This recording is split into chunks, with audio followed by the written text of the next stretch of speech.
So, Henry actually started the conversation. I was going to say edge computing, I think, is where we're heading very rapidly. For an expeditionary workforce, whether it's someone like the Army who is, forward deployed, or even DHS or census folks or whatever, or even the sensors from NOAA, right? And any individual that needs access to compute and storage but is not on the network all the time, either they're completely disconnected or occasionally connected, right? This edge computing and this forward push to put the power in the hands of the users where the user is at the time, right? And then you mentioned, having the model on your phone. Well, so we can push the aggregate of what that model on that edge compute does back as a smaller piece of data than all of the sensor data that's coming in from from whatever the unit might be. So the example of a self-driving cars generates petabytes of information a day. The Tesla cars, right?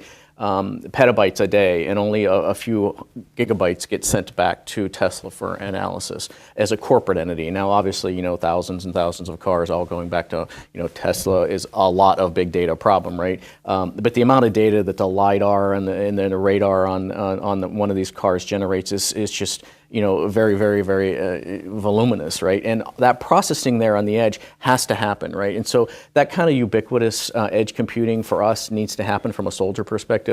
Whether it's something, I don't want to call it mundane, but something well researched, which is pattern recognition.